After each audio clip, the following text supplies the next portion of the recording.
What is up, everybody, and welcome to the House of Holocrons, episode number 59. Now, on this one, we have a special guest to talk about some very special things. We just had a fun watch party for A New Hope, the unedited version, the OG version, and we're going to have a little discussion about that, some of the edits that were made, and our thoughts on the edits, and just A New Hope in general, if we fill enough time. Mike was so amazingly able to host this for us and got us a version to watch of the OG version. And Mike, if you'd like to go ahead and give a little, I know you had some fun facts about like this wasn't shown very much, I guess. Yeah, so the first theatrical release was only filmed or only shown in a few theaters.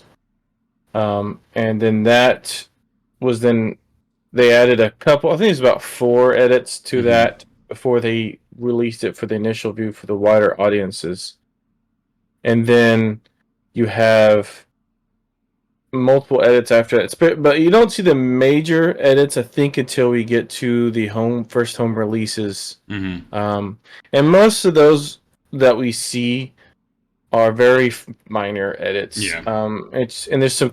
I think one of the few edits is like there's a continuity error. Like there's a line that says "Blasted Biggs, where are you?" But he's actually talking to Wedge. Yeah. So they replaced Wedge and Biggs in the recording. That was a pretty early edit, and there's some other minor ones. That was that was one that kind of like I can see where a lot of people were like, "Who the hell is Biggs?" Because now, like, when you watch the newer ones, there is that minor scene where he's like Biggs, and they have like a whole conversation in the hangar before they all go to the Death Star. So I think that it was still fantastic. It's still A New Hope. Like the vibe is all there, the feeling is all there. You have the ominous Darth Vader, but the one thing I can say is he is so much more quiet in this version. He doesn't have that like really bombastic, overtuned voice. But I would say in the very beginnings, I also kind of looked into it. You can barely hear like any difference between the blasters. But then like when you get to the new version, you have like the Rebels sound a little bit of a different pitch versus the Imperial blasters. And of course, as time got better, it wasn't hard to say, it's easy for them to go in, tweak the sounds, tweak some of the background stuff. The pictures are a lot darker and hard. When you get in some of the backdrops, are really hard to differentiate. So they added more color as well, sharpened it up. So you might have noticed it's a lot darker than the... It was, yeah, it was a lot darker. And a lot less shiny, everything looked a little bit duller. Not in a bad way. Yeah, if you pay attention also to like the special effects, you can see where they added it in, so kind of the edit. So you can actually see this kind of box around the ships or the explosions when there's like a background, and you could also tell that the backgrounds are painted a lot more, and they're actually kind of shaky. So they cleared that up pretty early on as well. You can also see where they use the Vaseline under the land speeder on Tatooine and to blur out underneath it a lot more in this. Yeah. Yep. It's the fun ways that Star Wars had to figure out how to make this movie it's really cool because, again, this is groundbreaking at the time. No one had ever seen anything like this before. And a lot of people, especially the executives, were rightfully cautious about Star Wars because, like, you're giving us all this information and we have no backstory about any of these people, what's going on. But A New Hope, I think, is one of the most rewatchable Star Wars movies because you can just get into it. You don't need to know anything. They do a really good job of just kind of like, don't worry about it. Yeah. Well, the funny thing is there's what they call the rough cut, which is basically the cut before this.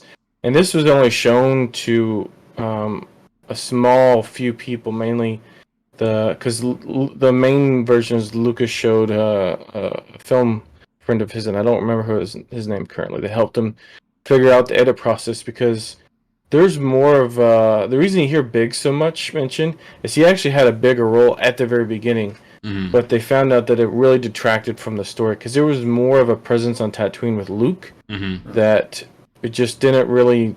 It just felt like it was like a drama. It didn't match with anything else. Yeah, there was the whole scene where they actually go to Tashi Station. Process down a lot. Yeah, because I think in the novel form, there's a lot more Biggs in the novel too. Yeah, I haven't read it since grade school, but I do remember there being more of that. Well, and that is a crazy thing because when Biggs eventually gets killed by Vader and his cronies, it is a weird scene because like Luke's like, huh, okay, anyway. So that's another thing they added too. Like he screams out "Biggs" after he dies in the remastered versions and stuff. But no surprise here. I like the remasters better. I like the fact that the lightsabers don't turn white randomly. Like they still always have their glow. The sounds are a little different. Everything looks more clean and crisp. And things like the ships not having the boxes around them, they're able to get that better designed. And just things like, the fleet is arriving to destroy the Death Star. All 5 ships. Whereas in the other version, you have literally there's the 30 ships coming in to try and take this thing out. Also, another one that's kind of funny is when they add the stormtroopers on Tatooine. It's so barren. Yeah. They added a lot more later on. They added the dewbacks and the soldiers. That's the one I think.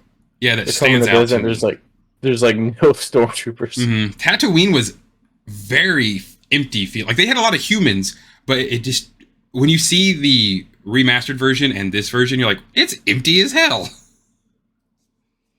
Probably no surprise to you. I prefer the original version to the remastered version.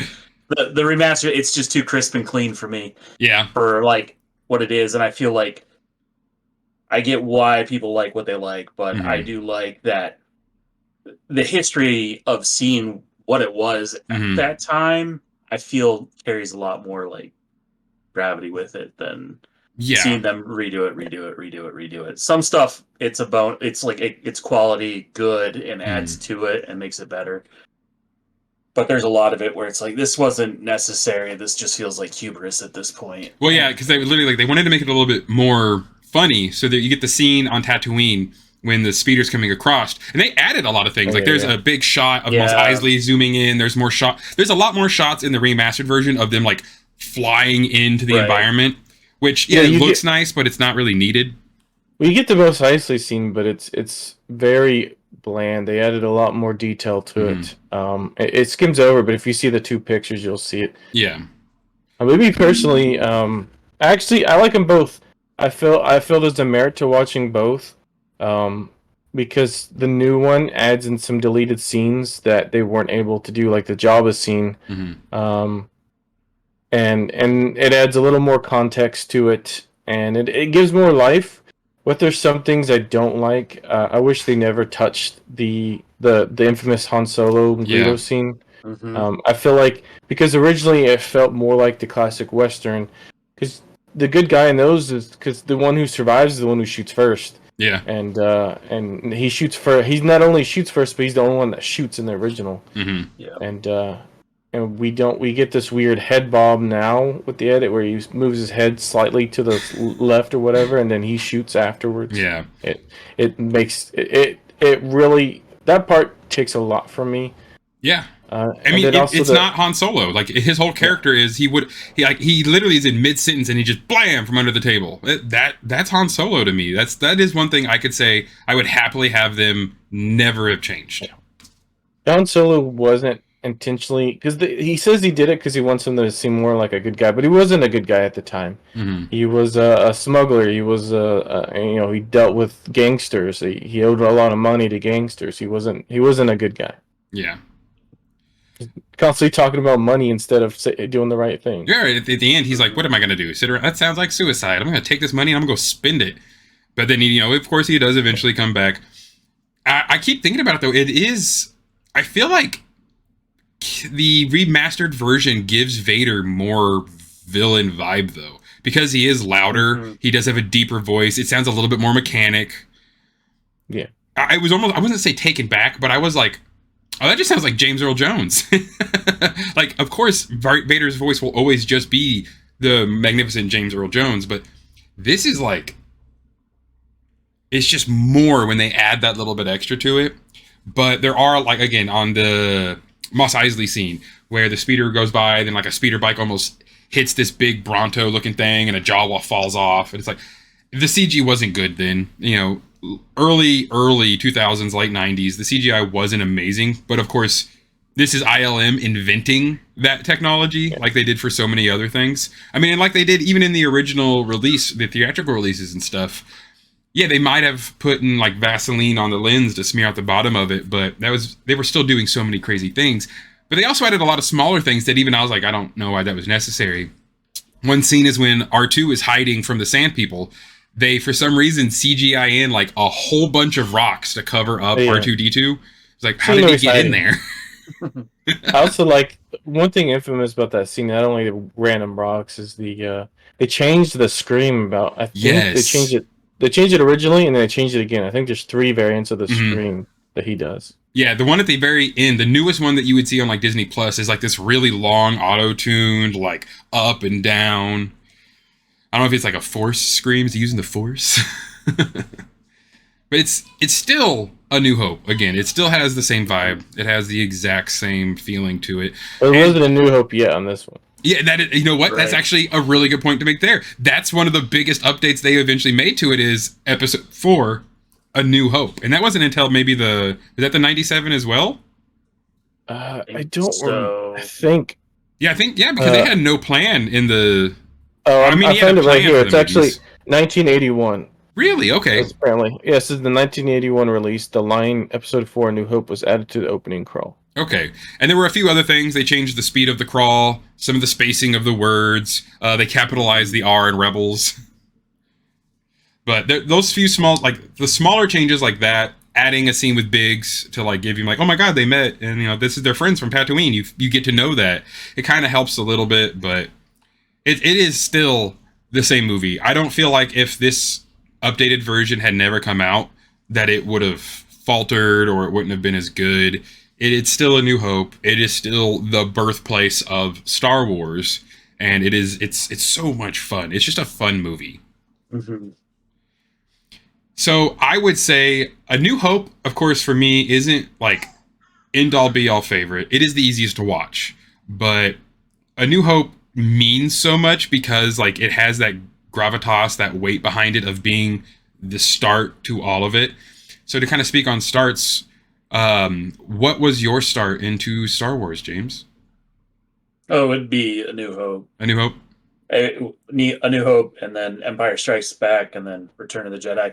And I'm pretty sure Empire and Return were the 2 that we had taped off of the TV. Mm-hmm. We didn't have A New Hope taped off of the TV, so I watched the other 2 significantly more. Yeah. Until they were remastered and re-released, and then my parents finally bought them. But before that, it was watching it, fast forward through the commercials, hit play, fast forward through the commercials, hit play.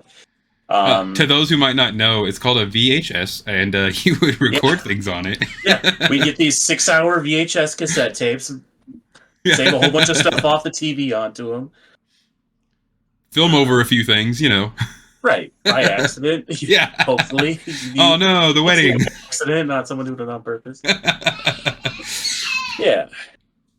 So is that, and I had I don't know if I still have it somewhere, but I did have the novelization of it way back in the day. I think that's a big thing that really helped Star Wars a lot. The novelizations, I think, carried Star Wars a lot longer and like gave it a more stable shelf life, which then of course leads into all the books that follow after and the expanded universe now, which just helped. And those were, again, these are people who had no idea there was ever going to be another movie, ever. Yeah.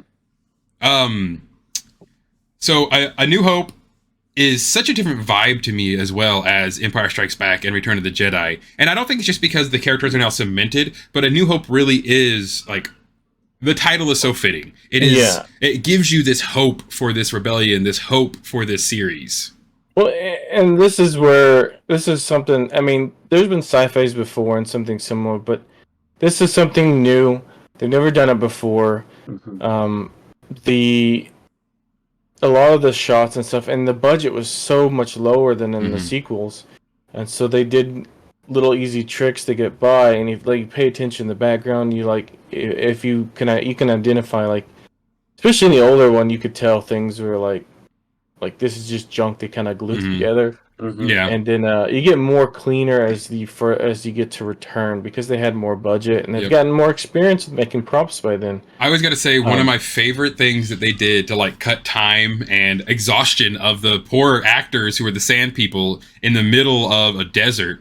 They have one of the most iconic ones, of course, is after Luke gets knocked down. You see the Tusken Raider doing this, but to those who might not know, he actually only does this And then they just backwards and forward it like 4 more times. But there's a couple of things too, because the stormtroopers had trouble. Yeah. There's several scenes where the stormtroopers in the background, there's actually nobody in those costumes. They're just mannequins standing there. Well, and then they used cardboard cutouts in the ceremony scene. At the very forefront, there's all those gentlemen and people in like these grayish green outfits, and there's only like 2 real ones, and the rest are cardboard. So, like, you wouldn't, if you notice it and hear about it, then watch it, like, oh, yeah, that's kind of weird. But then they go back, they make everyone CGI, or they just map people over all of them, so they're kind of slightly shuffling to make them look more alive. Mm-hmm. I feel like, and this is obvious, the audio is better, of course, because it's not, it's 30-year, 40-year-old audios and stuff, 50, it's crazy, but... Well, the funny thing about the audio we were listening to isn't the full original audio because it's impossible to save that audio. So you can go further. I mean, this is some edited audio that we got to listen to. It had all the original lines, which was good. I believe this is from the wide release that we got, that we were listening to audio from. Yeah. Because I believe when we got to the one post that, which is... when they started adding the audio differences, there's some line changes. Like I mentioned before, like the Biggs line that is actually speaking to Wedge, but he's like, Biggs, where are you? Biggs like, I'm doing something else. You're talking to Wedge. I already told you, I'm gonna be way back here.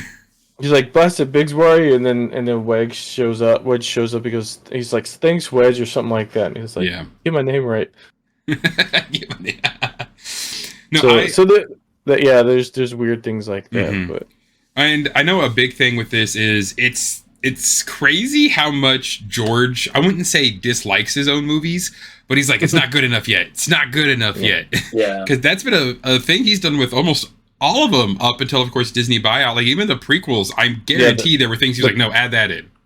There actually is quite a bit of prequel modifications, and then there's. Even after the prequels went out, he went back over, like the big one is the Return of the Jedi, replaced Vader's ghost. So stuff like that for the continuation. But yeah, it's probably, at least New Hope's are the most edited, and not only the most edited, it feels like the most constantly edited movie of all time. I don't know if there's ever been a movie edited more than Star Wars or New Hope. Sometimes you need a creative person to have someone that just slaps you and says, "No, stop, it's good enough, let it be." It's like the artist. He's like constantly returning back to the museum to like fix his statue or his painting. It's like he like sneaks in overnight and starts like adding extra details.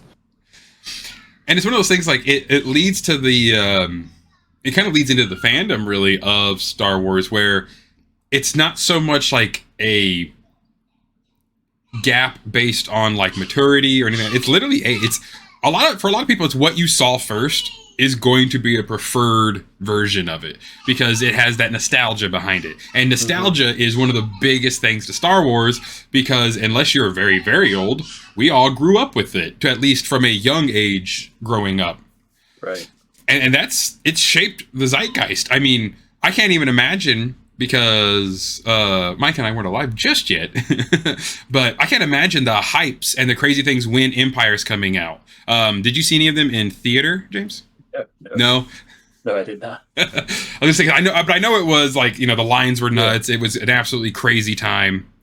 Yeah, watching the footage is really fun, and the people, how many costumes. Even the people who were making the costumes in the first movie. Yeah, you'd hear they watched the movie, went home, and then went home, decided they want a costume, rewatched the movie, then took notes the whole time, drawing pictures. Yeah, they go home, make that costume, and then they could show up in costume. I know one of the most iconic ones I've seen is the lady who made a pilot outfit. Yeah. She watched Star Wars, I think, 5 times just to finally get the thing right. So she's like, all right, I'm going to make the box. I got to make the jumpsuit.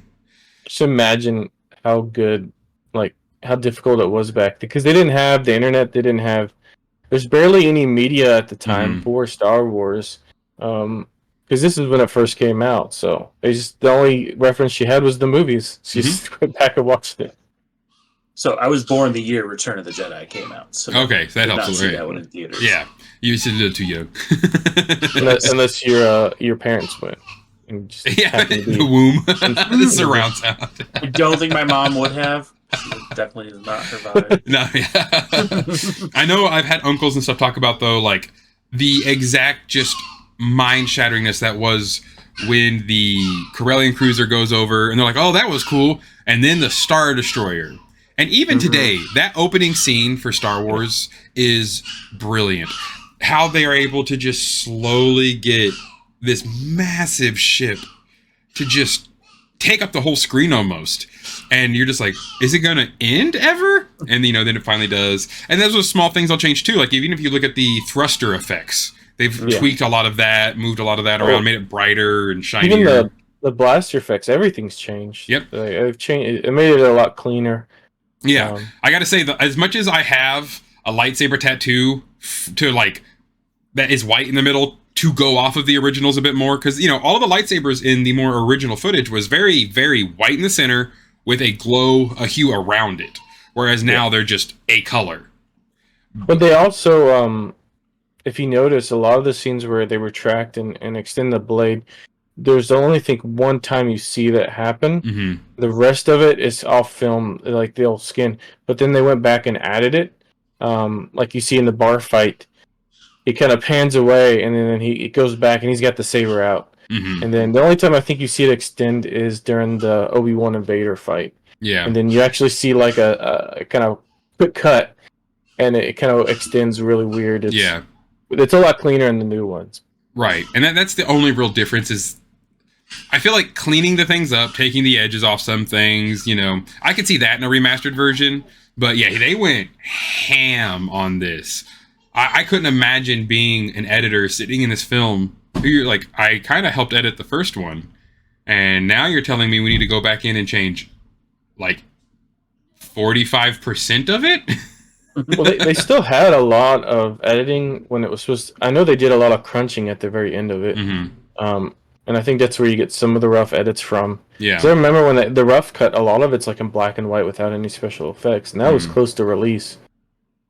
And they like, I remember they were talking about how because they were stuck on some things, but like you said, the opening crawl, it's really funny how they filmed it, because it was, you know, we know that's a model. They made a model of the ships, and they just had a camera up close going backwards of the ship. So it looks like the ships are moving, but it's the camera that's moving. And that's one of the beautiful things I've always loved about those behind the scenes ILM, you know, Lucasfilm stuff is they really were pushing the envelope. Like at this time period where we're dealing with like Flash Gordon and Lost in Space, like there's not a lot, and it's not grandiose like this. It's your average rocket ships you've seen everywhere with like 3 fins and a cone shape. Aliens are all just oddly colored women. Another one, like the cantina scene. The cantina scene changed a whole bunch. They put a lot of new stuff in that one. There's like 3 or 4 of the Wolfman that you see in this original casting. They took all of them out. They're like, it's a little too scary. He's just a werewolf. That's not an alien. They add in, you know, all kinds of different aliens. They put in like the Tusk guy.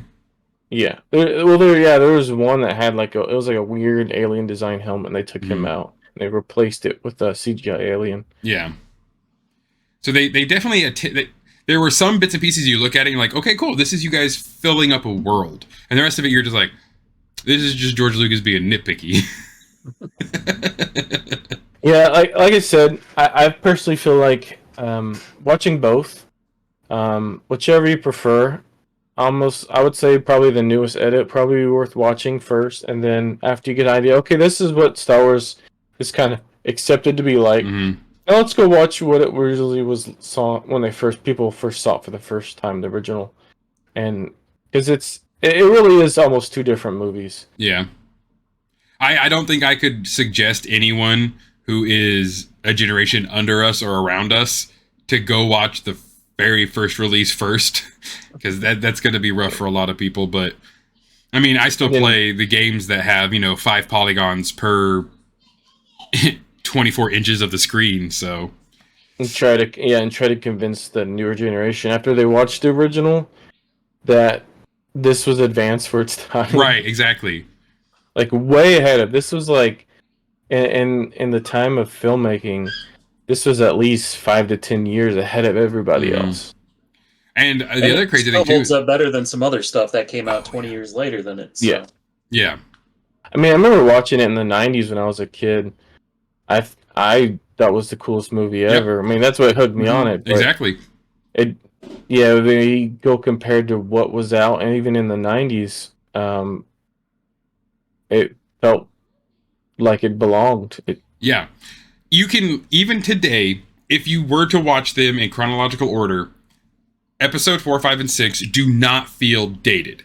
And I think that was the best options they could have made, is how they did the computers, how they did the tech in the Star Wars universe. It's not super crazy fancy. It's like tube screens with a few buttons on the side of it that just bring up very pixelated images. Like, that's another beautiful thing about Star Wars. They're like, no, we're not trying to make this in the future. It's not, it literally says in a galaxy far, far away a long time ago. This is not the future. So, like when they pull up the Death Star plans on the screen, it's this tiny little tube TV. Yeah, exactly. and stuff like that, I think, is what makes A New Hope, Star Wars like this origin of Star Wars extremely fun and extraordinarily just timeless, because they weren't trying to use the technology of their time, but they were using what they had. Like, you can see how they're trying to make these big supercomputers, which of course didn't exist at the time. They're trying to make these communication devices. They're making these, long distance comm links and stuff. Like, none of that stuff was, a comm link, only thing you had to relate it to back then would be like a walkie-talkie or a radio, like a ham radio. That's it. But it doesn't look like it's just this nice little cylinder. They talk right into it. It travels however much distance it needs to. I feel like A New Hope and this original Star Wars was just so good at giving you a world to live in without trying to smother you with it. There wasn't, they weren't hitting you over the head with lore drops and information every scene. Mm-hmm. Well, I know you're saying, it's interesting that you say there's like random tubes and stuff. It's interesting though that the props in that movie still, even if it is like a random thing with like things, I still feel like it belonged. Yeah. Some of it kind of did seem like it made sense in a way, the way things were kind of put on the screen, which some sci-fis I still, even like older ones, I don't feel it. I just recently, I think it was a couple of weeks ago, I rewatched the original Alien, which came out a couple of years after Star Wars. And if you go on the ship in there, a lot of the stuff in the ship made like and that's like set in the future of Earth. Yeah. So you should see some relatable. A lot of it, like the control room in the ship, made no sense. There's a control room with just lights. Is a room literally of just lights all on the ceiling, walls everywhere, and it's like, and they're just blinking lights. There's little like LED lights. They're not like switches and levers like you go to Han Solo's cockpit. He has like levers, and they look like an actual piloting cockpit. Yeah. So it's even, it just, I feel like even to this day the prop making is just it's crazy how well it worked. I don't know how to explain it. Well, and I think it's also helpful that they Lucas gets so much of his inspiration from, he was big buff of World War II films, he was a big buff of the Kurosawa samurai films and of like spaghetti westerns, and that really comes through. He's not trying to, and I'll just keep saying this again and again, he's not trying to hit you over the head with facts and cool things. He's just like, this is the world, we're in it. There you go. And I mean, hey, it worked out pretty good for him. Yeah, well, and he does especially in this one, they do a really good job of just, they move the story along. You can follow everything that's going on, even though technically all of this is alien to us, and all of these concepts are new, especially for at that time. But you still just kind of move along, and it's like, hey, this is what's going on. Here we are. But you get you don't have to question any of the themes, because the themes are the same themes that are always used, but you're just dropping in different names for it and stuff like that. And so you don't have to stop and be like, well, here's what the Force is. Allow me to give you my dissertation. You can just be like, hey, here's the Force. It's doing this thing. Yeah. Oh, I can do it. Cool. Yeah, just focus more. Cool. And then next step. this guy's doubting you, now this, and it moves at a nice pace. I love it with like Mos Eisley. He's just like, you've never seen a bigger hive of scum and villainy, and you immediately know, okay, it's a seedy town, cool. Yeah, and well, you talk about the Force. They kind of trickle little bits of the Force throughout, and then they get to the training scene, which is quite short. Yeah, and you can see them kind of introduced what the Force is without like you're watching like a tutorial. Like some movies, even to this day, when they're introducing this foreign concept, and they're like they either don't explain it at all or hardly any, or they over explain it, and you're like, just move on. Just okay, the Force is this, let's go. And that's basically what they do. They kind of does that little training with the remote droid. You get to see like him struggle with it. Okay, now put the helmet on, the blast visor. Now see if you can hit it. Yeah, and he does. He does. Yeah. And then you get Han Solo like what's this religion, magic, voodoo stuff? And then he's like, oh, it's more than that. Here, let me prove you. And then you get, okay, yeah, it is something. And a hokey religion is no match for a good blaster. Then you get Darth Vader showing the same thing, but choking somebody out. So. Yeah. I would say, too, I really enjoyed the relationships the characters had, even though it was so quick. Like, as much as you know, Luke's known Ben, kind of known of him most of his life, but he really only hung out with Ben for a solid, like, few hours. Maybe a day if it was a lot of travel, but I doubt it. But they do still give you, like, this... Well, he was, my aunt and uncle are dead, and Ben's the only thing I got left from Tatooine, and he's telling me that there's all this grandiose stuff. He's telling me that my dad was a Jedi, and that he was the best pilot ever, and that he died by Darth Vader, and all this crazy stuff. And then, like, I love things like, they say, you fought in the Clone Wars? Nothing else. Yep. No mention of the Clone Wars. They don't need to tell you what was the Clone Wars. Yeah, it's interesting, too, because I never paid attention to the Clone Wars line ever until they came out with the Clone Wars, the movie. And then you go back and you're like, man, I can't believe they mentioned the Clone Wars even then. Yeah. Lucas, I think he had a lot of it written out, or at least a very rough summary. He had the prequels written out. What we got was not what he originally wrote. Yeah. But, same with the sequels. It's similar. He had the idea of what kind of the groundwork. Yeah. He had episode 1 written when he had episode 4. He just felt like episode 4 was a better movie to sell than episode 1 would have been. Yeah. And he's probably right. Well, and it's like, as much as I love Starkiller in like the female form, I think he made the right choice with Luke Skywalker instead of Starkiller, the female. Not out of prejudice, but like in that time period too, like you need a leading character, but he also did Luke well, and where he made Luke kind of whiny, a little bit like a very younger teenage, almost like 20, not even 21, not 22, very young. Yeah. And then so you're like, okay, this is the hero, and then you meet Leia, and you're like, oh, okay, that's probably the hero. Not like, it's not the lead, but that's the hero, because she has a plan, she's got the money, she knows what's going on. And they did such a good job of making you love the characters without, again, forcing anything about their relationship on you. I love that little interaction we get between Luke and Han, where he's like, you think a guy like me and her? No. Like, things like that are just this quick little world building that make A New Hope so good. Well, I like... Okay.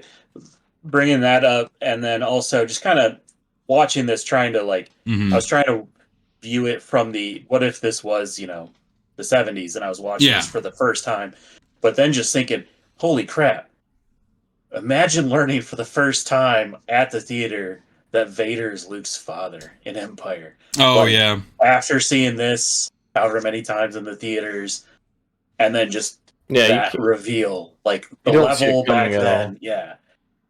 Oh, yeah, and in A New Hope, when you're watching that one, you would have no idea. They don't hint at it. No. They're not trying. He never even senses him. He senses Luke and Leia either. And he senses Obi-Wan Kenobi, and he's like, "Oh, I haven't felt this present in so long." But I feel like, because of course now we know Vader was never around his children when they were born. But like even then, he never senses that this. He says he's very strong Well, in the Force, but he he doesn't says it's his feel old him. master. So Yeah. he says he does admit there's a connection because he does say his old master. Yeah. But like I said, the kind of the story for the 70s really resonated with a lot of people because Mm-hmm. Luke is really similar to attitude of a teenager at that time. Mm-hmm. He's got overbearing parents that trying to tell him, you gotta do these responsibilities. He wants to go out and do something fun, something dangerous. And he wants that chance to go out and have that adventure. He finally gets that chance at the loss of his family, which Mm-hmm. it's funny because back then he doesn't really dwell on it that long. He gets past death really easily. Yeah. That could be just his maturity. He doesn't really realize the depth of it all. And it wasn't a good death. It's like these charred skeletons hanging out. Yeah. And yeah, he's so like overconfident about everything. Like when he goes to the bar, he just waltzes in the bar and he just pulls the guy's shirt. Hey, give me something. And the guy's like trying to pick on him. It's like he doesn't like run away. He's not scared. He's like way braver than he should be. Mm-hmm. Like and then Han's like, hey, it's gonna cost 10,000 credits. He's like, we could buy our own ship. He's like, who's gonna fly? He goes, me. I'm a really good pilot. Yeah. He's like talking about how good of a pilot he is, and they get to the Rebel Alliance. He's like, I'm an expert pilot. I can fly, and he's constantly bragging about his pilot skills. Oh like, yeah, you've been stuck in Mos Eisley your whole life. Like, yeah, I just love. He looks to the other pilot like, oh, that's not that hard. I used to bullseye womp rats in my T-16 back home. They're no bigger than 2 meters. It's like, okay, kid, who are you? These guys have been fighting battles, and this kid just shows up randomly, tosses him an old helmet, and saves Princess Leia. Shows up with some Wookiee and a scoundrel. And again, fortuitous in the stuff, like, even though I know it ends good, that scene where Vader's barreling down on Luke, you almost forget how close he gets before Han saves him. Like, he lets off a few shots that probably would have almost taken out Luke.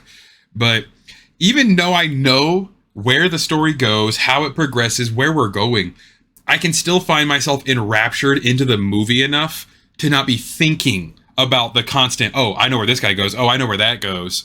I'm just watching Star Wars. And I think that's a testament to why it's going to just like last the eons. Because you know what's going to happen. If you think about it, you're like, oh, that's right. But in the moment, it's just so pure and just so much fun.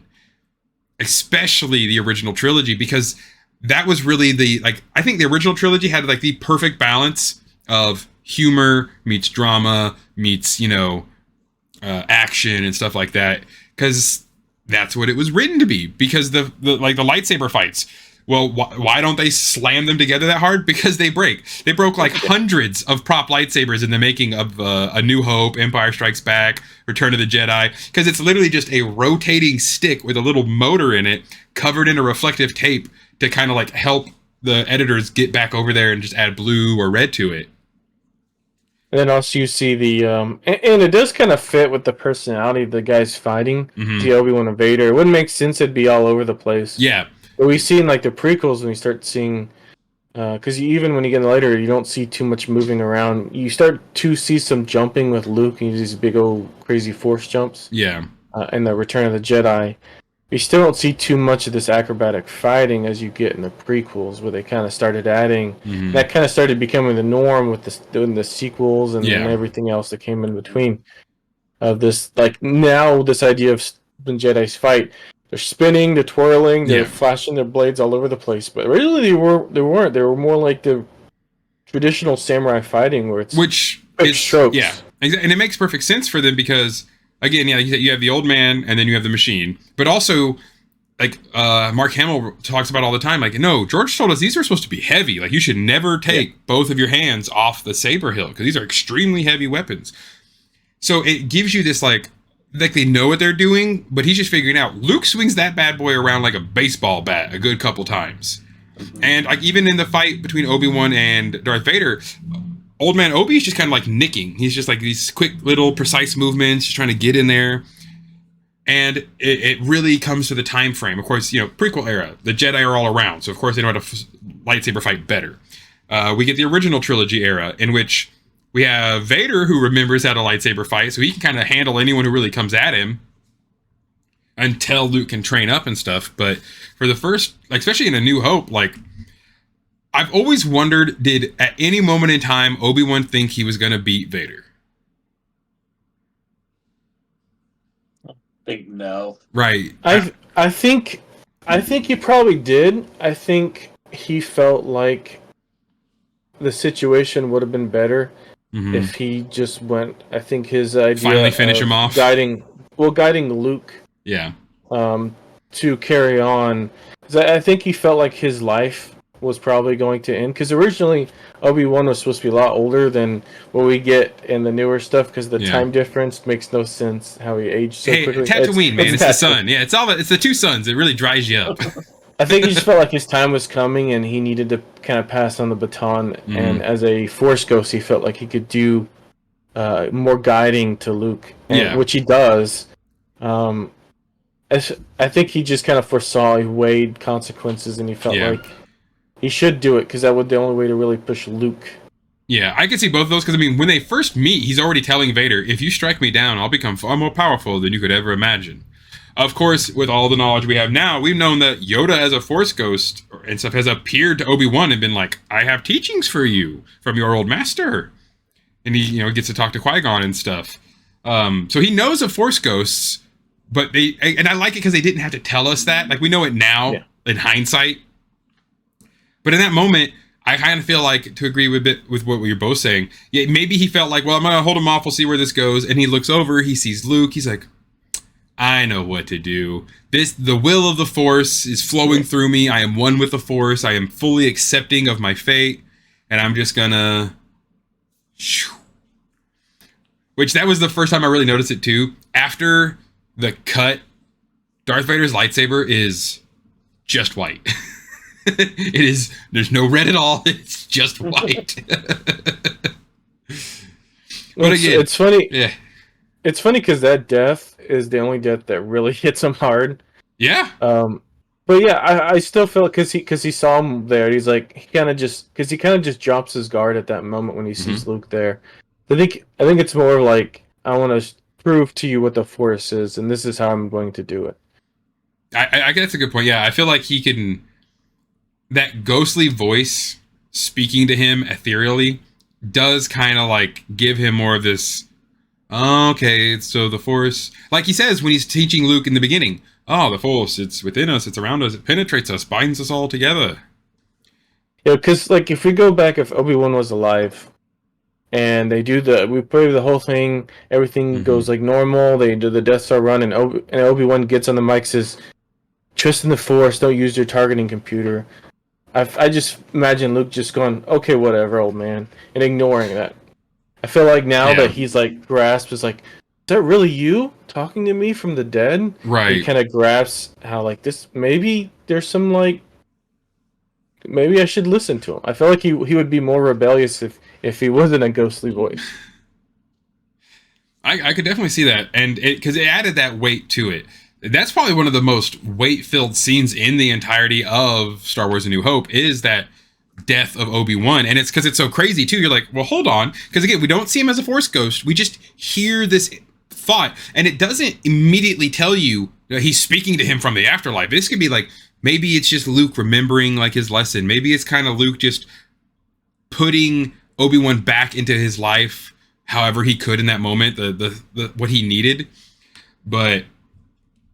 It was a it's a very, very, very powerful moment, which really lends into then the power of the Force, where he is able to help continue to teach and continue to help drive Luke to where we, eventually, in the first movie, he can only hear him.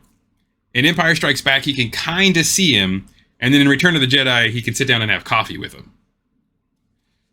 So do you think that, and this is only because we know all of the other stuff going on, that Obi-Wan actually knew that was going to be the one way he could actually redeem Vader / Anakin?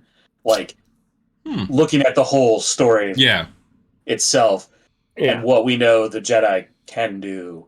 Well, because he has a little smirk. Obi-Wan was, right. So he knew, this is the way I need to do. So not only will Luke succeed, but I can finally get Anakin back. Well, yeah, I think so, because every time at this point he sees and hears about Obi-Wan, it fuels him with rage. Mm-hmm. So I feel like Obi-Wan at this point feels like he can't get to Anakin at this point, that him and his connection at this point is just nothing but rage. Mm-hmm. So he kind of passes, he's like, I know who can break that cycle. It's your son.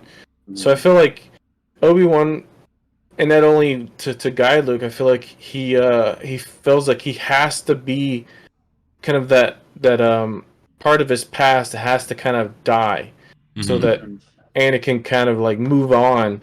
Because if Obi-Wan still stays around, he's still going to have this idea of wanting to fight Obi-Wan, because he blames, because of Palpatine.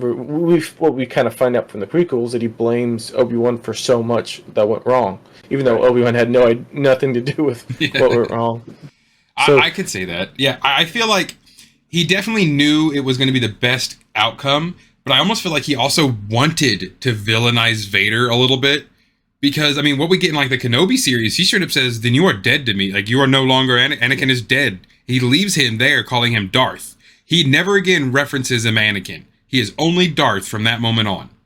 And then in A New Hope, whenever he sees him, he talks of him, he is Darth Vader. Darth Vader. Yeah. That is it. Well, he even tells Luke that it's Anakin, his father's dead, or he was died killed by killed by Darth Vader, another Jedi Padawan. There's no connection to the two people that he implies, which you don't find out until it's revealed. Yeah. No, I feel like he definitely, I would say Obi-Wan knew that he needed to either be the if he could get Luke to despise Vader enough to deal with him, that still helped. But if Luke could overcome that hatred, especially when he realizes that he is his father, maybe in Empire Strikes Back, that's the moment when Obi-Wan goes, no, I think you've got a better way of doing this. Yeah, I don't think Obi-Wan did it just so he could get Anakin, for Luke to be mad at Vader. Because that wouldn't make sense for kind of a Jedi's perspective. They wouldn't want him mad, because they want to come from a source of anger, because anger leads to the dark side. So I think he just kind of wanted to, in a way, kind of take off those training wheels and like just throw him in the deep end immediately. Like, hey, this is like a big deal. And also, he's passing the torch on to Luke. Yeah, he's like, this is my time. I'm going to try to guide you with the Force, and this is kind of me proving to you the Force is more than just, being able to sense a training remote or talk to somebody. It's supernatural. That's when he disappears. And then also, like I said, it's also a good tipping point for Vader to kind of move past his kind of rivalry and to end that chapter of his life. So there's like kind of that chapter of hatred kind of dies with Obi-Wan in a way. Good way to put it. Do you have any exact thoughts on that one, James? Do you think he knew, kind of like, he had planned it all out, playing 4D chess? He pulled a Palpatine and just... It's easy to say it now. Yeah. Looking... Yeah. It's tough to say, not knowing what George Lucas's original intent was, and then because of how much content they've churned out for prequel-related stuff, to say, see, it all connects. But it's like, well, how much...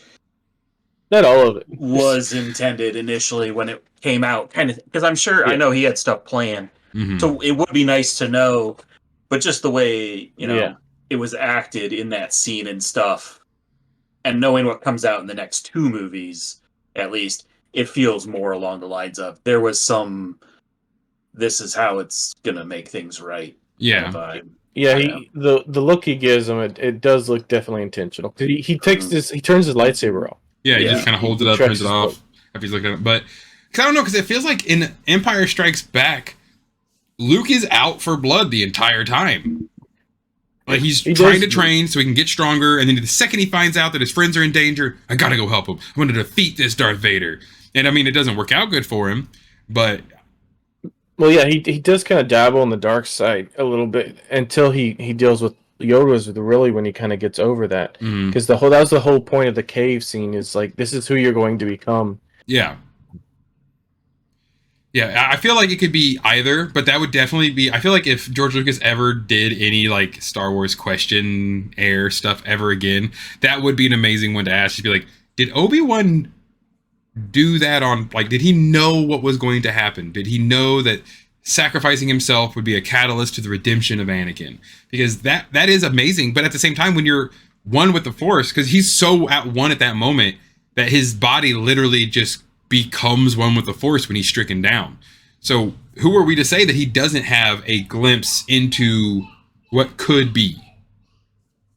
I like the idea that Alec Guinness read the script and was like, I'm going to do this look at this scene, and ad-libbed it.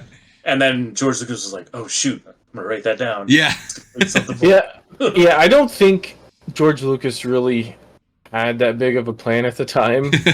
I think it was just like, this looks mystical and cool. Let's do this. Let's make something, because we got the sci-fi down. We got this kind of mysterious fantasy thing kind of tossed in here. Let's ramp it up another. How are we gonna do that? He takes the hit and disappears, and then I guess it's not really until the prequels that we get the idea that not every Jedi is a Force ghost. Mm-hmm. So as far as some people might have known during, between 4 and 5, if you die a Jedi, you become one with the Force and you become a Force ghost. That just makes sense. You've been training with the Force your whole life. Why would you not just go into it when you die? Order 66 would have been a lot different. Oh man, that would have been really all bad the for Jedi those. side, and all of a sudden the ghosts show up. Ha! I tricked you. Palpatine tries to go in there for the first time, and he just gets swarmed with ghosts. You see, like Mace Windu's ghost float up from. Yeah, every time Palpatine tries to reach for a pin or something, it just gets thrown across the room. Dang it! Yeah, I've always really enjoyed Star Wars A New Hope because it is just such a pivotal movie. Of course, it's the beginning.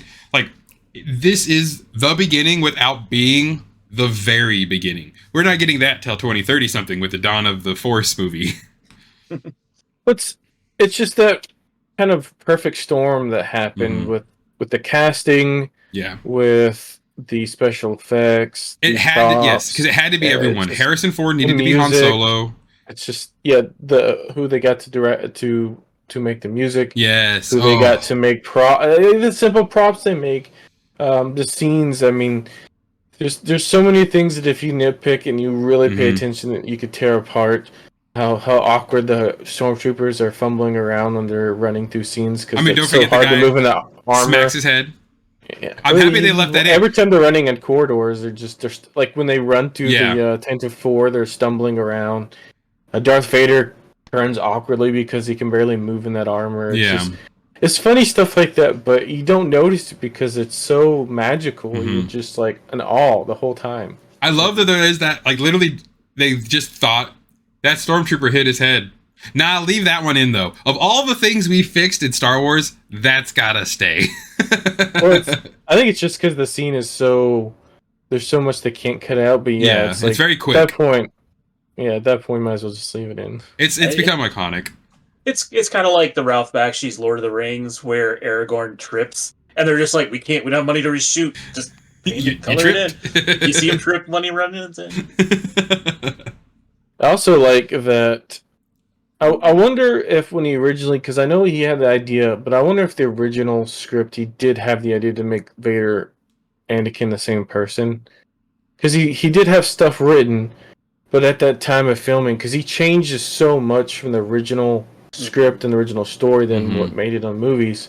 So I wonder if he did, or if he did that later on, because I do know when we did get to Return of the Jedi, most of the people didn't know, and then the people that were and then when James Earl Jones. That scene, or the actor that played Darth Vader at the time, because when they were filming it, the guy that's wearing the suit is just speaking the lines, the Scottish guy, out loud, of Darth Vader, and so only he really knew. He and George Lucas. There's only a handful of people that knew that Vader and Luke are father and son. So I just wonder if even way back then they were actually connecting those. Yeah. Well, I would think so, but I also do love that because, like, Mark Hamill talks about how he was kind of brought into a room. He was like, hey, we're going to tell you this. Nobody else knows.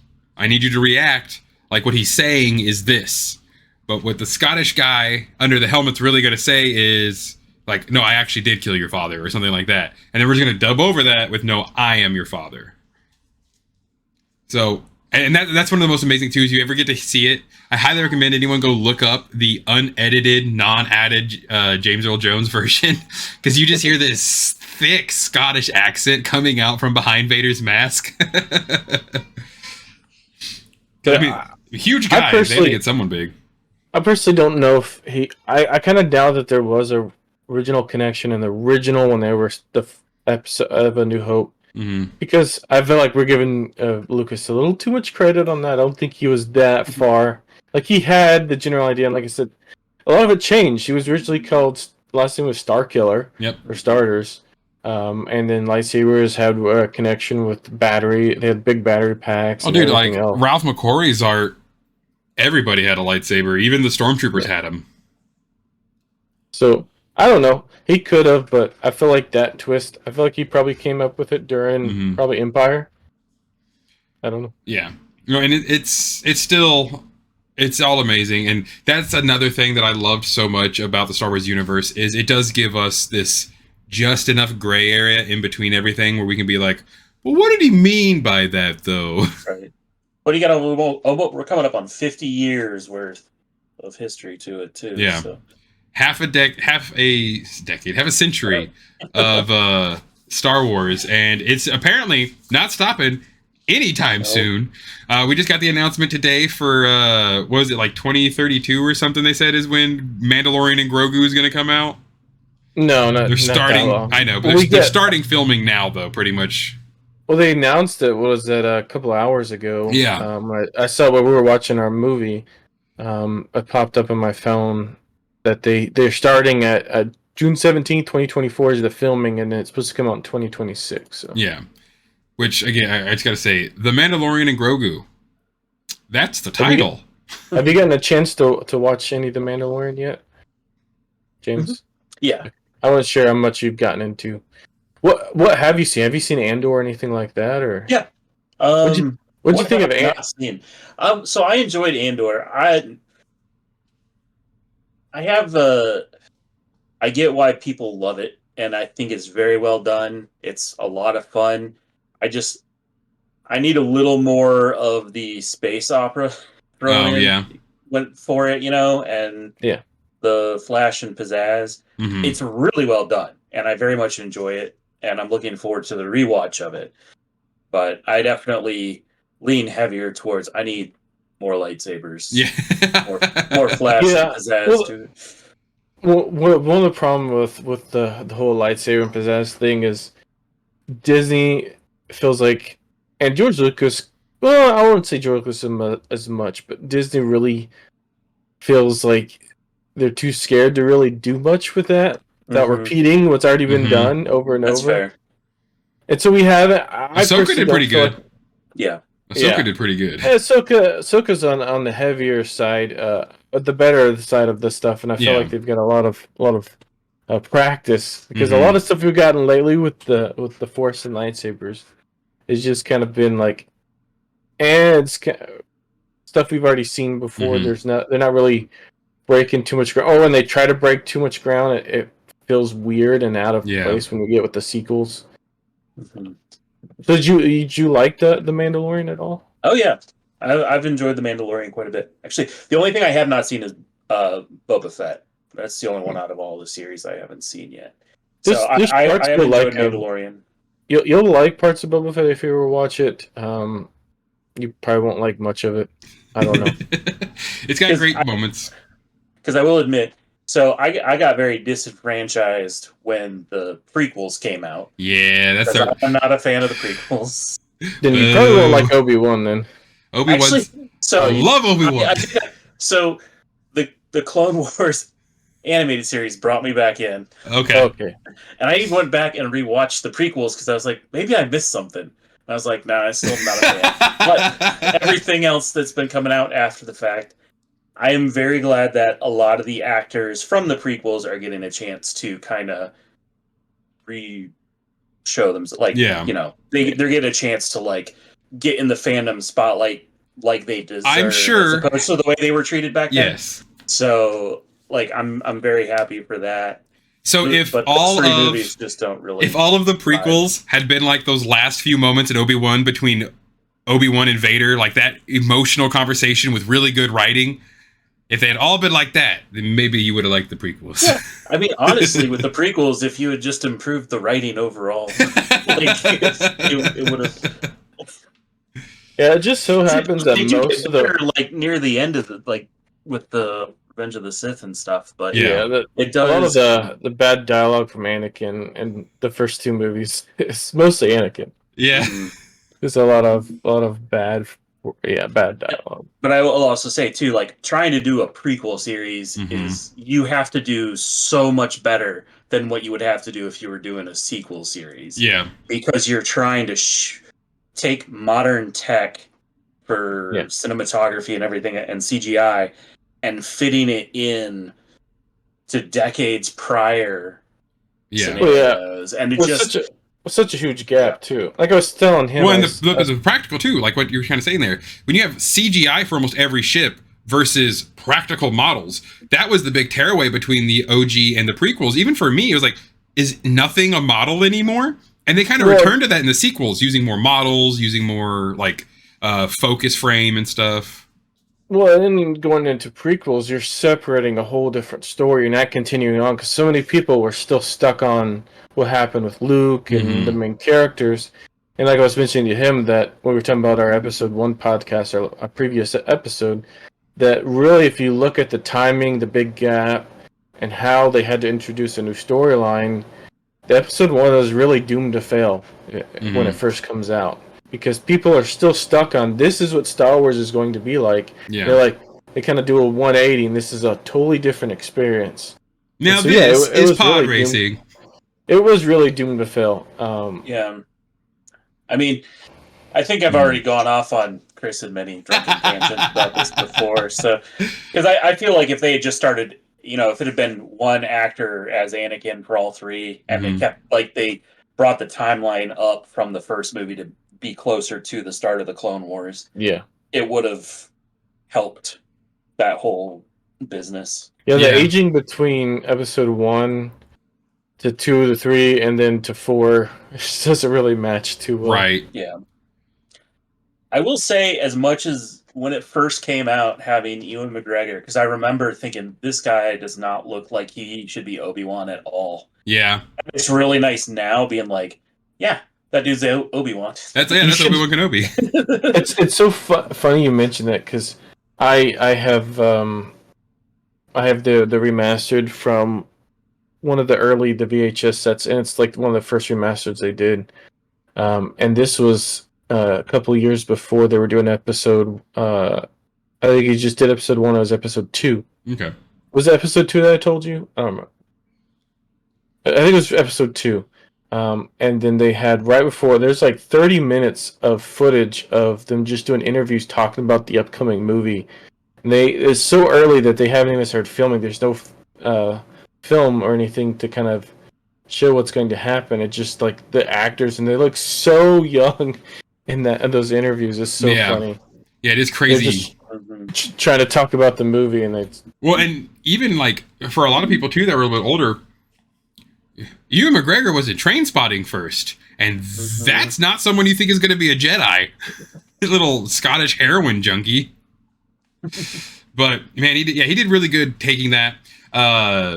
Poor Alan, Sir Alan McGinnis. I always love the story where the one fan goes, "I've seen Star Wars 50 times," and he goes, "You need to do better things with your life." Like, he just apparently hated the hell out of. He's like, this is weird. But again, like, a lot of people thought that too, because there's no setup as to who is the Empire, why are they in power, what's the Force, why does it exist, what is a Jedi, what is the Clone Wars. There's like, no, that's not what's important. Star Wars. Yeah, you get that little brief text, the crawls kind of try to like. That's the most back you're getting. This is your briefing. This is all you're getting. The rest, just follow along. And it was common for the time. If you look at other movies, a lot of movies were doing that. And there were some that weren't as good as others. For its predecessor, Dune, the film Dune didn't really introduce you to the kind of the story and everything going on as well as Star Wars, because they hit you real hard with these very big, complicated words, and they don't even try to brief you or try to explain. The They just Bene go in them at all. Gesserit, it is whatever. I can imagine watching Dune out of nowhere if you've never read the books prior to that.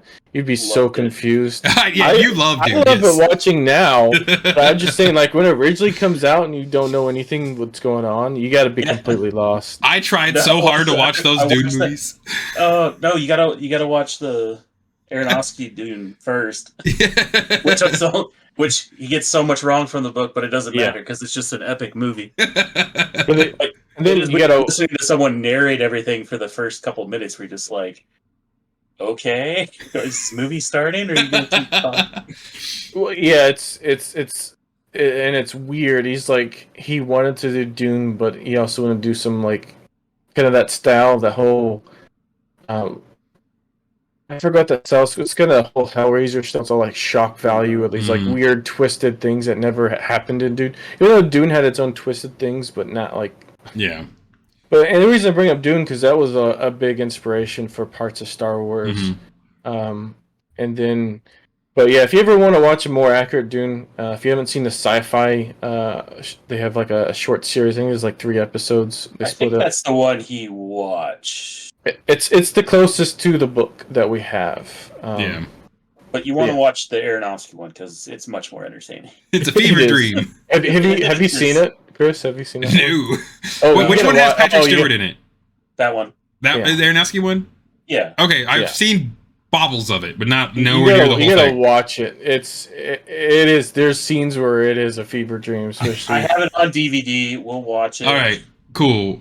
That sounds like a great. Every time I ask you a question, we'll drink. Wait, you gotta first wait till the new one comes out so you can get the popcorn bucket. You gotta get the. You popcorn gotta bucket. have that popcorn bucket for have reasons. You seen the popcorn? Have you seen the Dune?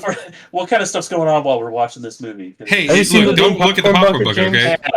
I have. That's a little. You gotta find the SNL skit. Have you seen the SNL skit of it yet? I have. I'll look that up. It's Chris, good. You gotta send it to him. It's hilarious. It's so. It comes out of nowhere.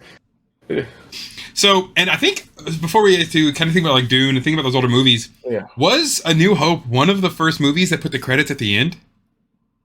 Because I know that's a big thing with movies. A lot of the credits, or at least main actors, directors, things like that, were in the beginning. Whereas Star Wars is like, no, all credits are at the end. Because they did the actor or the directors guild, one of the guilds, they fined Lucas for it because you had to have actors and directors and stuff before. So I think it is the first movie to dump all that at the end because he didn't want any of that at the front. He just wanted the opening crawl. Yeah. And so he did get punished for that. So that at the time was unheard of. Yeah. Okay. And man, what you want to talk about like really good 2020 vision though? Him telling all the big companies, you guys can have the rights to this, and this. We'll settle on this, and this. I get all the toys. Because that was the money. Yeah, he was a time traveler. We didn't know it. He's like, no, nobody would have saw that coming.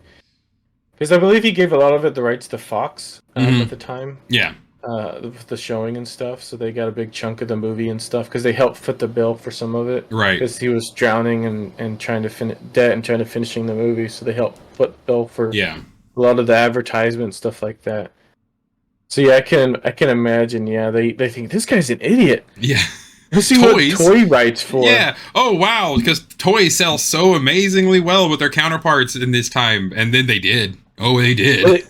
Well, they didn't at first, and then they had a big resurgence after it really hit. And then with the announcement of Empire Strikes Back was the big resurgence of toys. That was the one they sold the most of, partly due to the later Boba Fett. Yep. Oh yeah, that was iconic stuff. Which you'd see him in the updated version, but of course in this first theatrical version, there's no Boba Fett with Jabba the Hutt.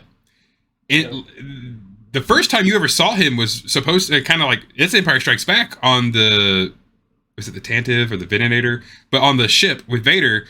That's when you see no disintegration and you see Bosk and IG-88 and stuff. But because he was such a cultural phenomenon, they're like, what if we just slip him in here with Jabba? He just stands there. Don't worry, he ain't gonna do nothing. So there have been a lot of fun things that were added. There were a lot of things that were like, why? Again, Han shot first. We can all agree on that. Mm-hmm. So it's an amazing movie. If this is... What do you guys think is better? Release date or chronological? Release date. I feel like if I'm ever going to introduce... It depends on the person. Yeah, I still feel like if I'm going to introduce anyone to Star Wars, I should probably start with Episode 4. Yeah. I just feel like that's the only real way. Plus, I feel like I'd lose a lot of people with Episode 1. It's their first movie. You wouldn't believe it. Jar Jar is actually Darth Vader. But I don't know if I would show them the whole thing first, but if I really wanted somebody's never heard of Star Wars or they just know very little, I still would probably start with Episode 4. Because you have to get that amazing moment where they realize, wait, that's his father? Like, it would kill all of it if you do it chronologically. And I love the prequels, but I really do think release date is just, it's such a superior way to watch these movies. Even if the sequels after didn't matter, I still feel like Episode 4 is just that good. Like it just kind of pushes you, but it kind of like almost throws you into Star Wars. But then it's like, just kidding, and it kind of slowly, gradually, and it pushes you further and slowly, gradually. Whereas the sequels really just assume you know what Star Wars is. Oh yeah, yeah. Anything nowadays, like it just wants you, like you're here. You know what this is. Come on, let's go. So, A New Hope, what an amazing movie. It was so crazy to get to see the differences, the things left out, and the things that, of course, didn't get later added on. But down in the comments, tell us what you guys think, of course. Do you prefer the original theatrical release? Do you have a specific redo that is more preferred to you? And what do you think of A New Hope in general? Tell us what you guys think of the movie that started it all, that created this fandom, that created this channel, that created all of us nerds and all of our nerdydom. Thank you guys so much for stopping by in this amazing episode of House of Holocrons. Do make sure to like and subscribe for even more crazy good stuff. Have an amazing rest of your day, and as always, may the Force serve you well. May the Force be with you. I love you.